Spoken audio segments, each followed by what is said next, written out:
Ficou.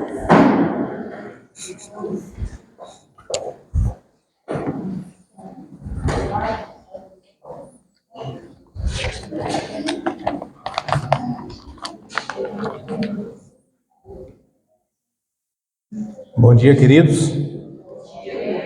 Feliz sábado a todos vocês. Que alegria e que privilégio estarmos na casa do nosso Deus em um momento de sábado, iniciando aqui uma semana de oração jovem, né? É claro que a semana de oração jovem, a juventude tem que estar aqui, presente, né? Mas todos nós somos jovens, vou acreditar assim, né? Se não jovem mais na idade, mas na vivacidade, na energia, né? Então a gente conta com todo mundo aqui ao longo desta semana. E de uma forma muito especial, esse ano, a nossa divisão então traz como título, né, como tema central da Semana Jovem, Anunciem nas cidades. Como se alguém estivesse dizendo assim, sabe, este é o último momento que nós temos para avisar a todo mundo. Então anunciem, avisem.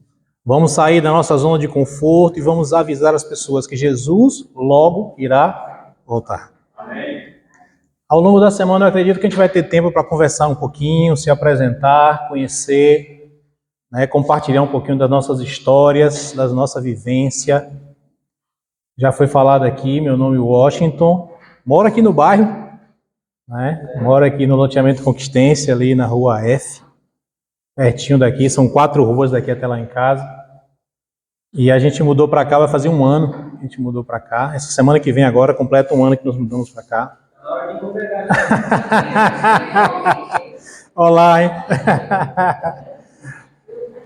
No dia 2 de agosto deste ano, eu completo 25 anos de serviço no Corpo de Bombeiros, né? Hoje estou lá na condição de sargento do Corpo de Bombeiros, esperando a próxima promoção para poder ir para casa e pegar minhas férias, sabe? Ontem eu olhei no sistema, faltam 3 anos, 1 mês e 23 dias para eu me aposentar, né? Eu olho todo dia, eu não sei porquê, né? Eu fico naquela expectativa de que o sistema erre e digo, não, é amanhã, né? Não sei, né? Mas todos os dias eu olho e aí estamos aí, nesses próximos 3 anos aí, esperando que Deus conduza da melhor maneira possível, né? No domingo, não, segunda-feira, dia 22 de julho, 11 anos que passei por uma cirurgia do coração, né? 11 meses agora em julho, né? Dia 22 de agosto completa 1 ano que fiz a cirurgia. Confesso a vocês que foi o momento mais difícil, talvez, da minha história. Eu vou falar um pouquinho sobre isso ao longo da semana, trazer uma imagem para vocês aí da cirurgia, como é que foi tudo isso, né? Cirurgia de peito aberto, né? E imagine, né? Abrir o coração, serrar o osso da gente aqui, o externo, desligar o coração, né? A gente vai conversar um pouquinho sobre isso ao longo da semana. Espero que vocês estejam aqui para ouvir o restante da história, tá bom? Ok, vamos lá então. Abram suas Bíblias, por favor. Mateus capítulo 9. Mateus 9. Vou projetar depois que vocês abrirem. É um combinado nosso lá da classe jovem, né? Vou abrir, vou mostrar, só depois que todo mundo abrir a Bíblia eu mostro o verso. Enquanto vocês estão buscando aí, deixa eu contar uma parte da minha história enquanto militar desses 25 anos. Eu fiz o concurso em 1998, tem gente aqui que não tinha nem nascido nesse tempo, né? 98, né? E uma das etapas do concurso era um teste de aptidão física. Eu já tinha passado na prova escrita. Para ingressar no Corpo de Bombeiros não pode ser muito certo. Eu passei no psicoteste, né? Passei. E aí veio a prova de aptidão física. Corrida, flexão de braço, abdominal, burpee, subir na corda e nadar. E aí pense, correr eu corria bem, sabe? Quando era menino eu gostava muito de corrida, então eu fiquei tranquilo com a corrida, né? Volta e meia eu tô por aí. E aí Flexão de braço também, era magrinho nesse tempo, né? Então era tranquilo fazer flexão, abdominal, o burpee, né? Mas aí tinha o problema de subir na corda. Tinha que subir numa corda, e aí eu comecei a treinar, né? Fui numa fazenda lá perto da onde a gente morava, amarrei uma corda na galha da árvore e comecei. Ó, quando o relógio chegar em meio-dia eu paro, juro. Aquele relógio ali. E aí comecei a treinar. Um amigo meu foi me ensinando, olha, você vai fazendo assim e tal. Eu fui treinando, subi na corda.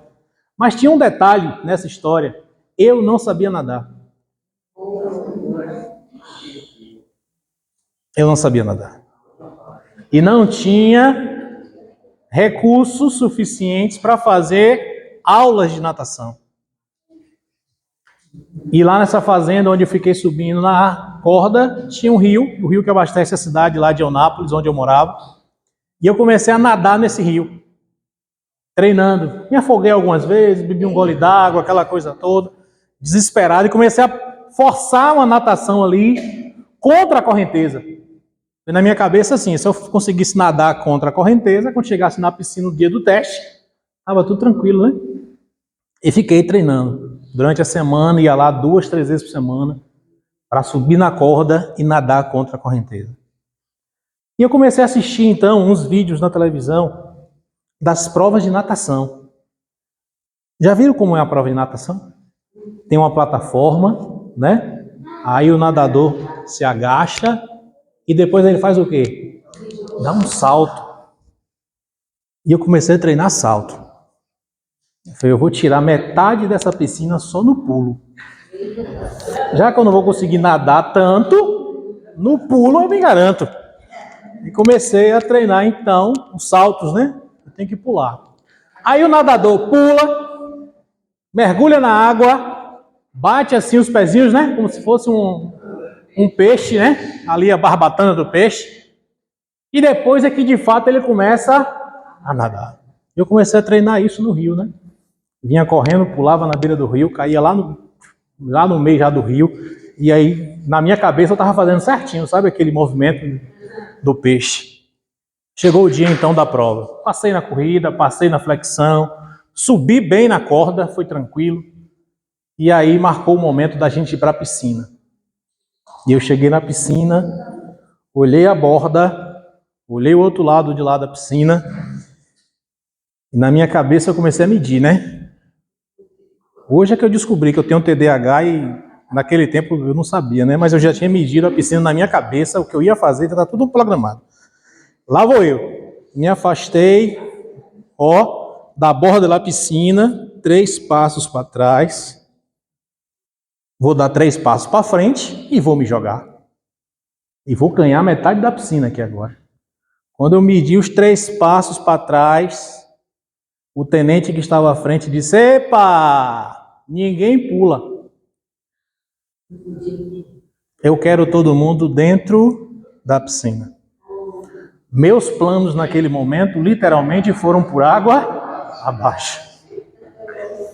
E aí eu entrei na piscina, foi assim, pelo menos um empurrãozinho, né? Botei o pezinho assim na parede da piscina e disse, aqui eu vou dar pelo menos um impulsozinho de leve, né? Queridos, pense. Quando apitou, eu tinha 1 minuto para ir do outro lado da piscina e regressar. E quando ele apitou, que eu vi os meus colegas partirem, eu disse, eu estou no lugar errado. Quando eu voltei o pé para dar um impulso, já tinha gente no meio da piscina. E aí dei aquele empurrão, e aí daqui a pouco comecei a bater. Sabe, eu fiquei com medo até de jogar os colegas para fora da piscina, de tanta água que saiu, né? Quando eu bati o braço, voava aquele tanto de água, eu vou jogar uns 2 para fora. Já vou diminuir a concorrência. Queridos, parti. Quando eu cheguei do lado de lá, eu disse, eles fazem uma voltinha. Mergulha, gira, empurra com tudo eu olhei no vídeo. Eu achei que eu tinha aprendido só de olhar. Quando eu virei para fazer a bendita da voltinha, eu não sabia que naquela hora de fazer a voltinha, você tem que soprar o ar pelo nariz. Eu com o nariz assim, típico negro. Metade da água da piscina entrou. E eu já me afoguei ali na piscina. No dia do teste eu me afoguei. Já levantei desesperado. Para que eu fui dar aquela volta? Quando eu fiz a bendita da volta, no desespero, com o nariz cheio d'água, que eu olhei, já tinha colega saindo da piscina. Eu disse, gente, e agora para imaginar quanto tempo já tinha percorrido daquele momento que eu saí do lado de lá? E aí eu comecei, tentando acelerar o processo. Quando eu cheguei mais ou menos próximo ao meio da piscina, só tinha eu. Todo mundo já tinha terminado a prova, todo mundo já tinha saído já da piscina, já tinha gente que tinha se secado, já tinha feito até lanche.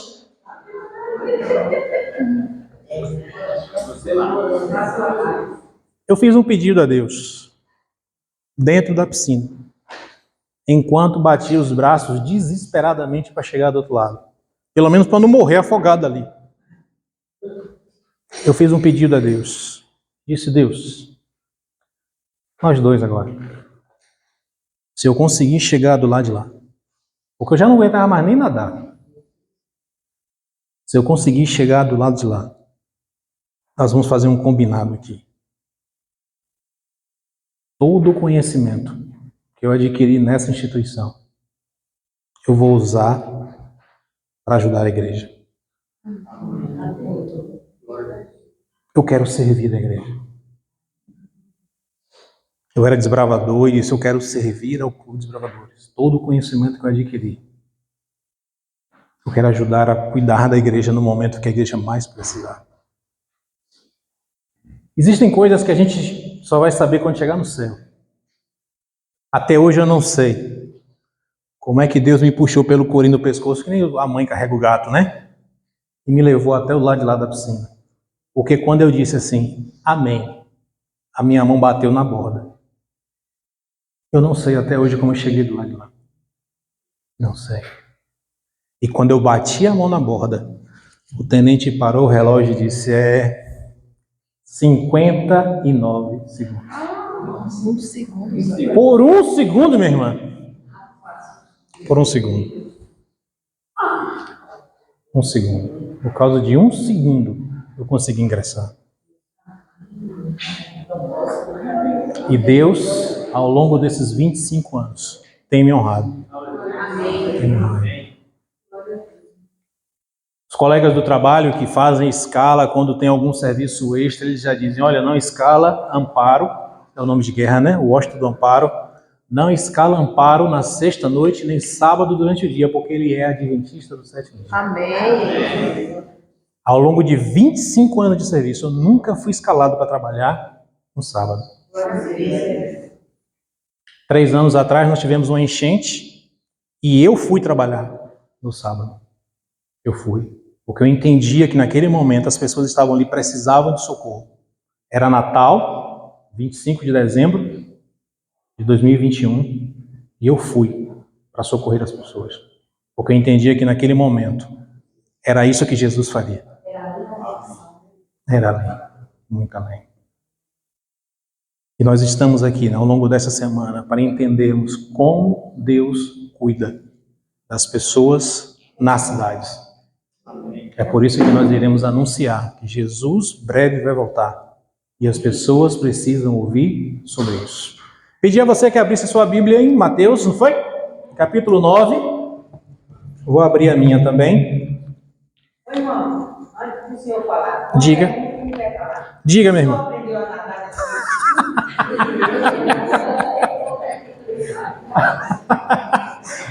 Minha irmã, aprendi. Durante o curso de formação, a gente teve aula na piscina lá, com um instrutor, né? E aí a gente aprendeu a dar umas braçadas. Hoje já não morre mais não, né?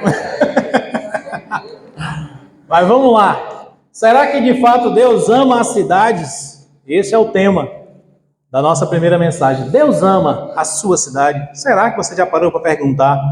Quando você olha os acontecimentos atuais, quando você olha para a condição de sua cidade, será que Deus ama essa cidade? Será que Deus ama a Vitória da Conquista?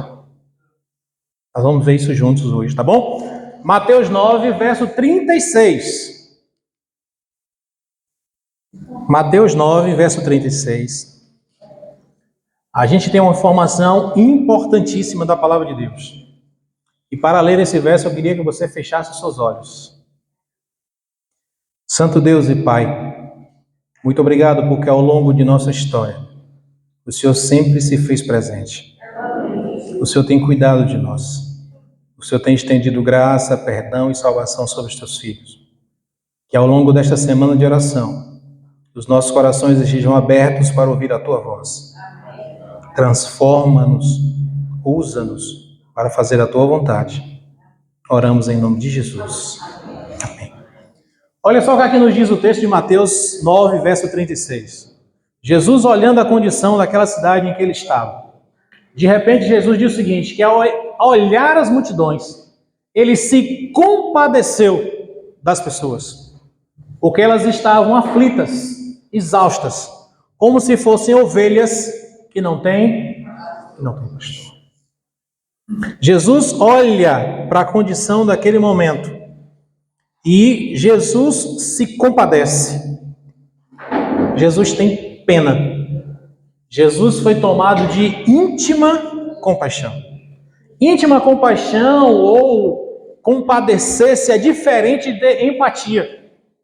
Empatia é quando você olha como se o outro estivesse olhando. Compaixão, Jesus, ele não apenas tomava o lugar do outro, mas ele sentia a dor do outro.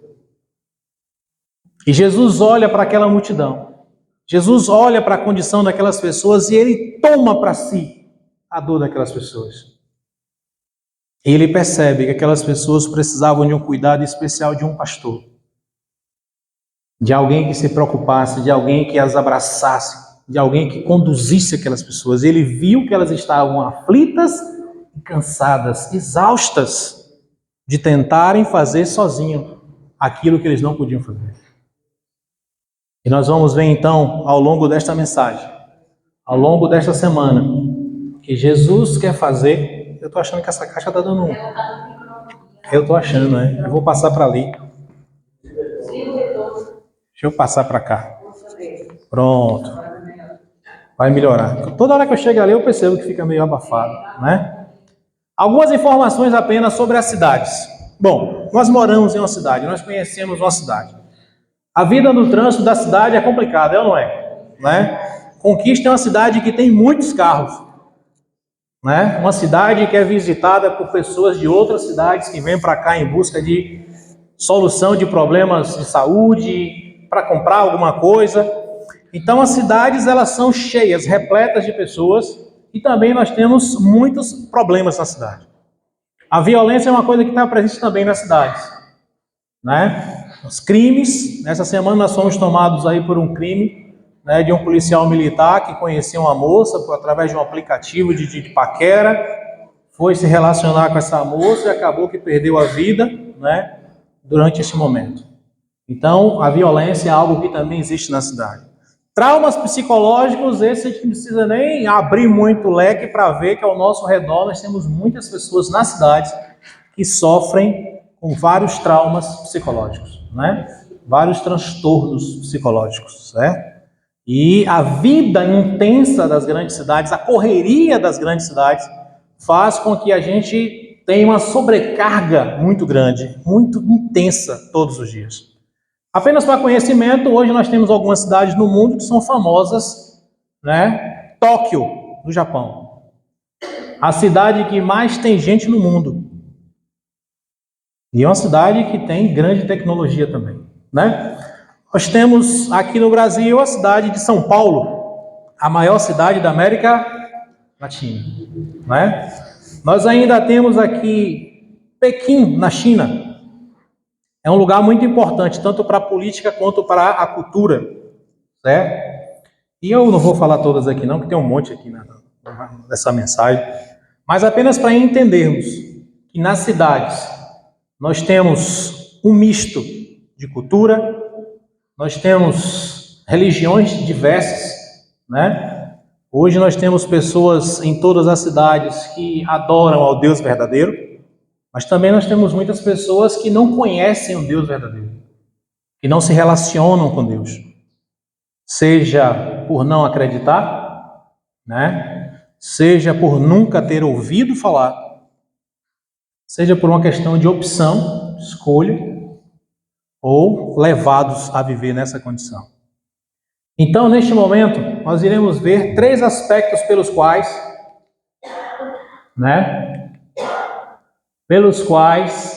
Deus consegue demonstrar o seu amor pelas cidades.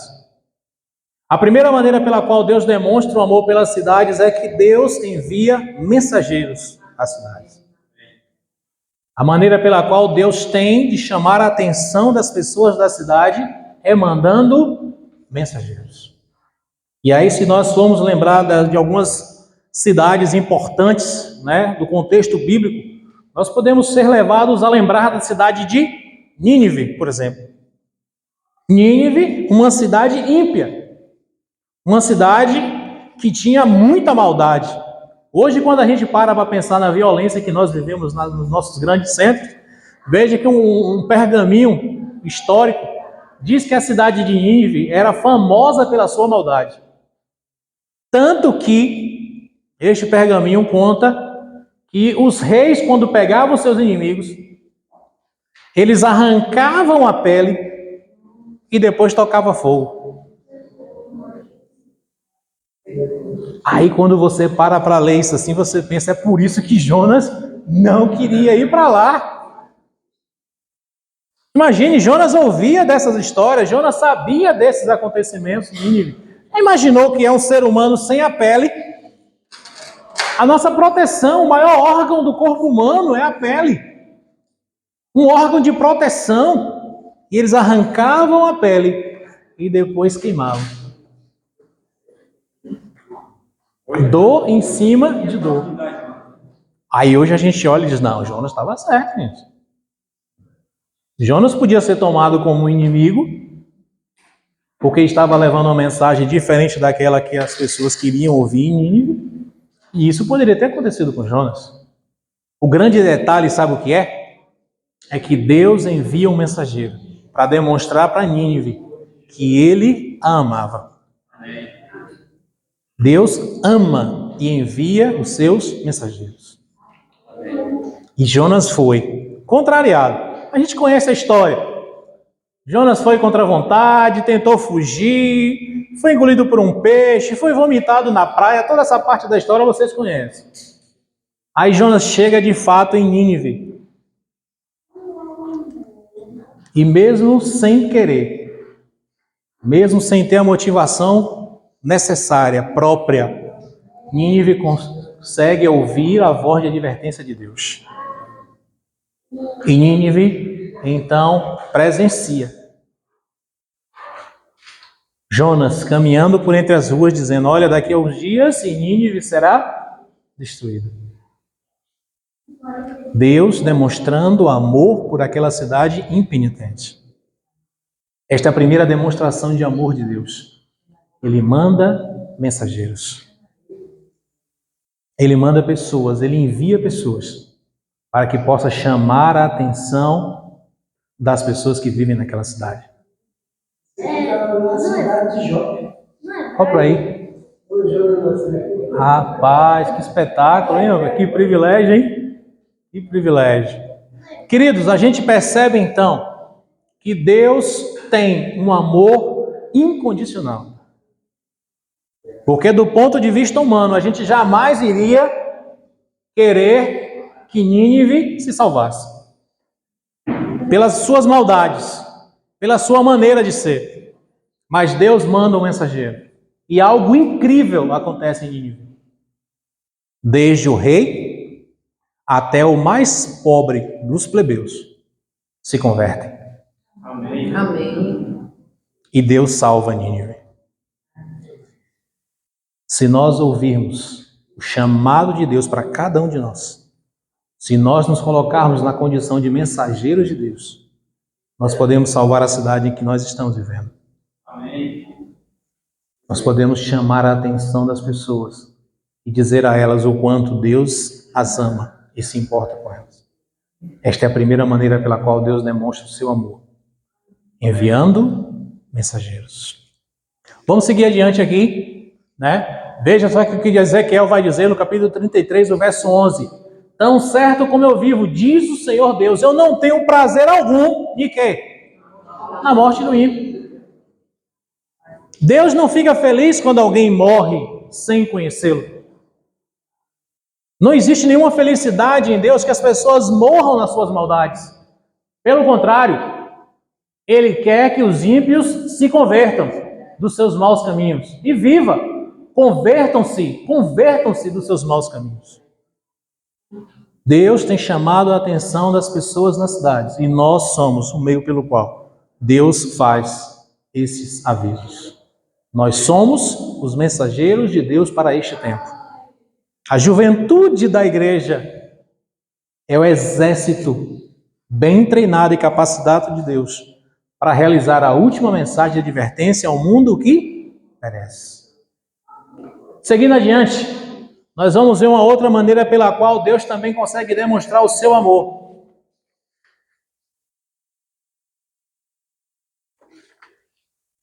Deus mostra compaixão pelas cidades. Deus não apenas envia os mensageiros, Ele também demonstra empatia pelas pessoas. O verso que nós lemos, Mateus 9, ele vai chamar a nossa atenção de que o próprio Jesus, ele percorria, se nós lermos o verso anterior, 35, Jesus percorria as cidades. Ele ia até as cidades.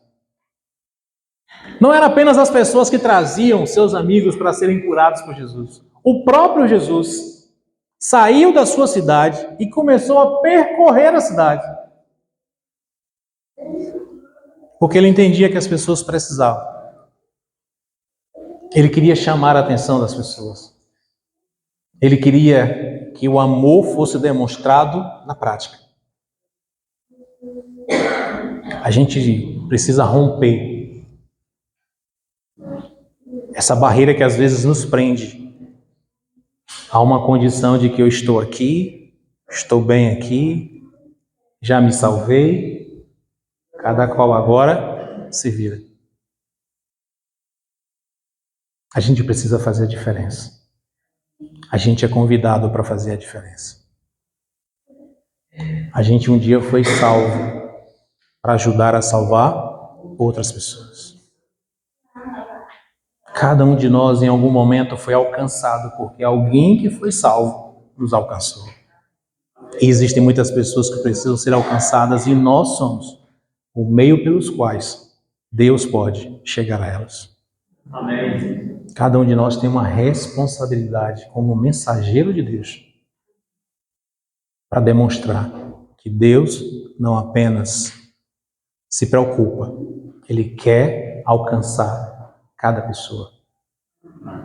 Todos são importantes para Deus.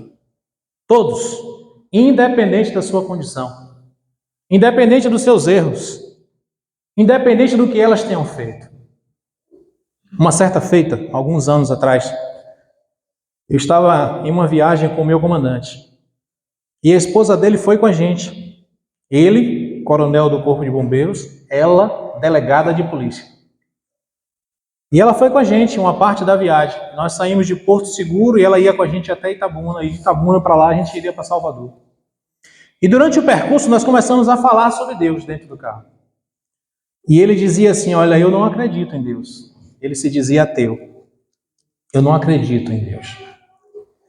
E ela em um dado momento disse, Amparo, se Deus de fato existir, Ele jamais vai me perdoar por tudo que eu fiz. Você não tem noção das coisas que eu já fiz. Eu disse, Deus é capaz de fazer muito mais do que a gente pode imaginar. Ele é capaz de transformar histórias. Ele é capaz de moldar e transformar os nossos corações. E a gente pode ser perdoado por todos os nossos erros e ter uma vida nova. A partir do momento que permitimos que isso possa acontecer. Deus, através de nós, quer demonstrar a sua compaixão para com as cidades. Por mais problemática que seja. por mais violenta que seja, Deus continua olhando para as cidades com o mesmo olhar de amor, com o mesmo olhar de compaixão que um dia Jesus olhou. Amém. Mas além disso, Deus vai conseguir mostrar o seu amor pelas cidades quando Ele transformar as cidades. E é claro que nós estamos falando de transformação das cidades, mas nós queremos, na verdade, na essência, falar da transformação que Deus pode fazer no coração das pessoas que vivem nas cidades. As cidades são importantes, mas as pessoas que vivem nelas são muito mais importantes do que as cidades. Não estamos falando das construções, estamos falando das pessoas. Deus é capaz de transformar a história de alguém que vive na cidade. E aí nós podemos, neste momento, lembrar que um dia, um rapaz muito zeloso, alguém que era muito dedicado àquilo que ele acreditava ser a verdade, ele saiu de sua cidade, saiu de Jerusalém e disse: olha, eu vou fazer uma visita à cidade de Damasco. Mas eu não quero só ir lá em Damasco. Como ele era um rapaz muito zeloso, alguém muito cuidadoso com a sua religião, ele foi até a sinagoga e disse: olha, eu queria que vocês me dessem uma autorização. Porque se por acaso nessa minha viagem para Damasco eu encontrar alguém pregando sobre esse tal de Jesus, eu vou prender. Já imaginou alguém sair para uma viagem de férias e está preocupado de se encontrar alguém na estrada, eu vou prender? Saulo fez isso. Saulo saiu de Jerusalém, indo para Damasco, e disse: olha, eu quero uma carta aí, uma autorização aqui. Porque vai que eu encontre alguém pregando sobre Jesus, e sabe que naquele momento eles não tinham em Cristo aquilo que nós temos agora, que é o nosso Salvador. Eles não acreditavam que de fato Jesus era o Cristo. E ele disse: eu quero umas cartas aí, porque vai que eu encontre, não sei, né? De repente estou lá na minha, tá, e daqui a pouco bato com alguém falando sobre Jesus, Para a sorte de Saulo, ele não encontrou com nenhum cristão. Ele se encontrou com o próprio Cristo. Ao longo do caminho de Saulo, ele não viu ninguém pregando sobre Jesus. Ele ouviu a mensagem através do próprio Jesus. E Jesus transformou Saulo em Paulo, um dos maiores pregadores da sua época. Grande parte do Novo Testamento são as cartas de Paulo. Dado a importância que aquele homem passou a ter a partir do momento que ele entendeu quem de fato era Cristo. E se Cristo mudou a história de Saulo para Paulo, ele pode muito bem fazer a mesma coisa com qualquer um de nós. E quando eu digo qualquer um de nós, eu não estou dizendo dessas 4 paredes aqui, não. É muito mais do que isso. Existem pessoas que querem limitar Deus. Existem pessoas que acham que a salvação é uma exclusividade. É como se Deus selecionasse um povo e dissesse: olha, o resto pode morrer todo mundo, eu só quero vocês. Israel pensava assim. Israel olhou para si e disse: olha, um dia Deus chamou a gente para ser um povo escolhido, o sacerdócio real. É só nós. Deus chamou Israel para uma missão. Eles deveriam representar o amor de Deus. E através do cuidado de Deus com o povo de Israel, todos os povos da terra deveriam ser salvos. Amém. Quando Deus nos chamou, em 1844, para resgatarmos as verdades que haviam sido esquecidas ao longo do tempo, Ele não chamou a gente e disse: olha, só você vai se salvar, não. A nossa mensagem, ela é inclusiva e não seletiva. Todas as pessoas, em qualquer parte do mundo, são convidadas a serem salvas por Deus. Amém. Ele pode transformar a história de qualquer pessoa. Vou contar um testemunho e vou encerrar por aqui. Eu acredito que vocês já conseguiram entender. Eu acredito que sim. Deus consegue demonstrar o seu amor pelas cidades quando nos envia, quando demonstra compaixão. e também quando transforma as histórias. Eu tenho um amigo, ele era adventista do sétimo dia. Prestaram atenção no que eu disse? Ele era adventista do sétimo dia. Um dia, a sua sogra participou de uma série evangelística na igreja batista da sua cidade.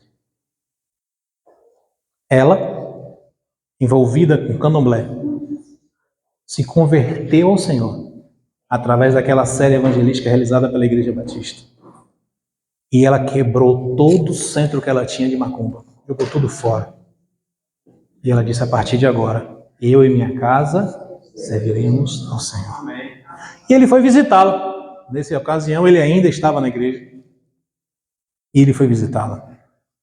E ele disse as seguintes palavras para aquela mulher: a senhora já está quase salva. Agora a senhora só precisa se tornar adventista do sétimo dia. Sabe o que é que nós estamos muitas vezes fazendo? Transformando a nossa condição em uma exclusividade de salvação. Deus confiou a nós uma responsabilidade, não exclusividade.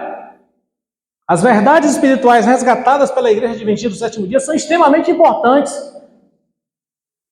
Mas não somos nós que salvamos as pessoas. Não somos nós.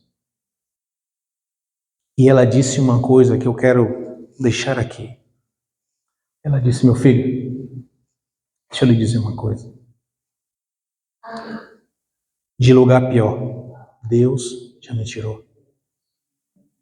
Se houver a necessidade de eu ir para a sua igreja, Deus vai me dizer. Hoje, ela está lá, firme na igreja dela. Firme, feliz com a decisão que fez. E ele, fora dos caminhos do Senhor. Quem ganhou e quem perdeu. Deus é capaz de transformar a história das pessoas em qualquer lugar que ele as encontrar. Não foi na sinagoga que Saulo ouviu Jesus pregando.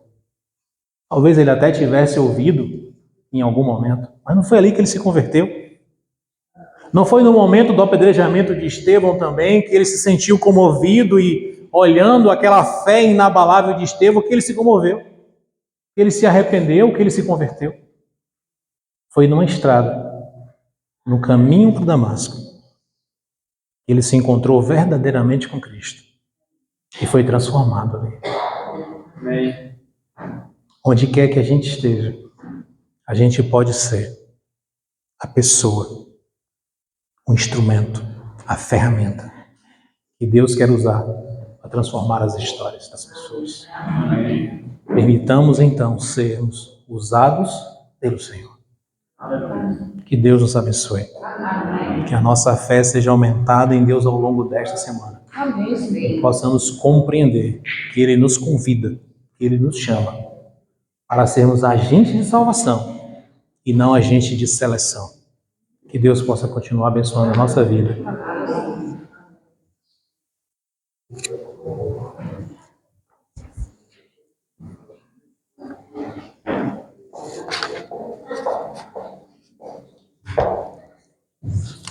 Após para a nossa vida espiritual, devemos nos colocar em pé. Queremos cantar Maranata, canção da adoradores. E aí, Priscila,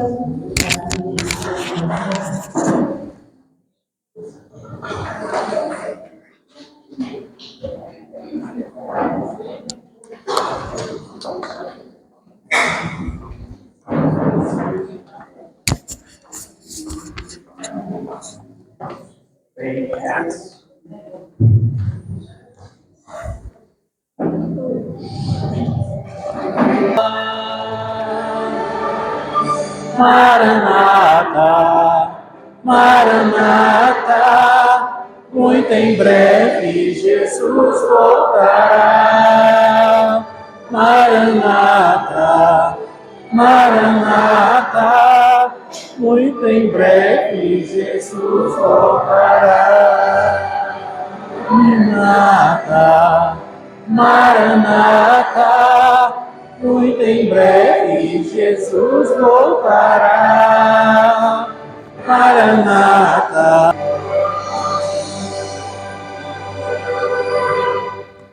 O hino diz que é um privilégio anunciarmos ao mundo que Jesus logo irá voltar. Amém. Santo Deus e Pai, muito obrigado por ter despertado em nossos corações a vontade de servir ao Senhor. Muito obrigado porque algum dia alguém ouviu falar das verdades espirituais e compartilhou conosco. Por isso estamos aqui. Que possamos ter a mesma vontade, que possamos ter a mesma diligência, que possamos anunciar às cidades que Jesus logo irá voltar. Que sejamos a igreja que o Senhor espera. Consagra as nossas vidas a Ti, por favor. Perdoa as nossas faltas.